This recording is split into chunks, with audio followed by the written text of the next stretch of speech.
Hi friends, ಇವತ್ತು ನಾನು ದೋಸೆ ಮೇಲೆ ಹಾಕುವಂತಹ ಕೆಂಪು ಚಟ್ನಿನ ಹೇಗೆ ಮಾಡೋದು ಅಂತ ಹೇಳಿ ಈ ವಿಡಿಯೋದಲ್ಲಿ ತಿಳಿಸ್ತಿದ್ದೀನಿ. ಅದಕ್ಕಿಂತ ಮುಂಚೆ ಬೇಗ ಒಂದು ಲೈಕ್ ಮಾಡಿ, ಹಾಗೆ ನನ್ನ ಚಾನಲ್ನ ಸಬ್ಸ್ಕ್ರೈಬ್ ಮಾಡಿ. ಕೆಂಪು ಚಟ್ನಿ ಮಾಡೋದಕ್ಕೆ ನೀವು ಸ್ವಲ್ಪ ಒಣಮೆಣಸಿನ್ಕಾಯಿ ತೊಗೋಬೇಕು. ಸ್ವಲ್ಪ ಗುಂಟೂರು ಮತ್ತು ಬ್ಯಾಡಗಿನ ನೀವು ತೊಗೊಳ್ಬೋದು. ನಾನಿಲ್ಲಿ ಮಿಕ್ಸ್ನ ತೊಗೊಂಡಿದ್ದೀನಿ. ಮತ್ತು ಒಂದು 10 ರಿಂದ 12 ಹೆಸಳು ಬೆಳ್ಳುಳ್ಳಿ, ಒಂದೆರಡು ಟೀ ಸ್ಪೂನಷ್ಟು ಕಡಲೆ, ಒಂದು ಅರ್ಧ ಪೀಸಷ್ಟು ಈರುಳ್ಳಿ ಮತ್ತು 1 ಟೀ ಸ್ಪೂನಷ್ಟು ಕಾಳುಮೆಣಸು. ಒಣಮೆಣಸಿನ್ಕಾಯಿನ ನಾವು ಈ ಥರ ಬಿಸಿ ನೀರು ಹಾಕಿ 10 ಮಿನಿಟ್ಸ್ ನೆನೆಯೋದಕ್ಕೆ ಬಿಡಬೇಕು. ಬೇಯಿಸ್ಕೋಬಾರ್ದು, ಚೆನ್ನಾಗಿ ಬಿಸಿನೀರಲ್ಲಿ ನೆನೆಸ್ಕೋಬೇಕಷ್ಟೆ. ಇವಾಗ ಮೆಣಸಿನ್ಕಾಯಿ ಬಿಸಿನೀರಲ್ಲಿ ಚೆನ್ನಾಗಿ ನೆಂದಿದೆ. ಇದನ್ನು ನಾವು ತೆಕ್ಕೊಂಡ್ಬಿಟ್ಟು ಮಿಕ್ಸಿ ಜಾರಿಗೆ ಹಾಕ್ಕೊಳ್ಳೋಣ.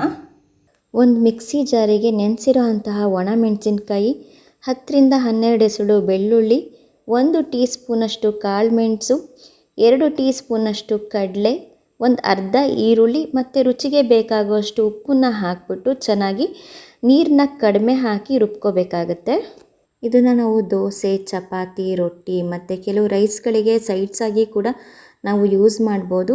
ಫ್ರಿಜ್ಜಲ್ಲಿ ಇಟ್ಕೊಂಡ್ರೆ ಸ್ವಲ್ಪ ದಿನ ಕೂಡ ನಾವು ಸ್ಟೋರ್ ಮಾಡಿ ಇದನ್ನು ಬಳಸ್ಬೋದಾಗಿರುತ್ತೆ. ಫೈನಲಿ ದೋಸೆ ಮೇಲೆ ಹಾಕುವಂತಹ ಕೆಂಪು ಚಟ್ನಿ ರೆಡಿಯಾಗಿದೆ. ಈ ರೆಸಿಪಿನ ಎಲ್ಲರೂ ಟ್ರೈ ಮಾಡಿ, ಹಾಗೆ ಚಟ್ನಿ ಹೇಗೆ ಬಂತು ಅಂತ ಹೇಳಿ ಕಮೆಂಟ್ ಮಾಡೋದನ್ನು ಮರಿಬೇಡಿ. Thank you. ಬಾಯ್.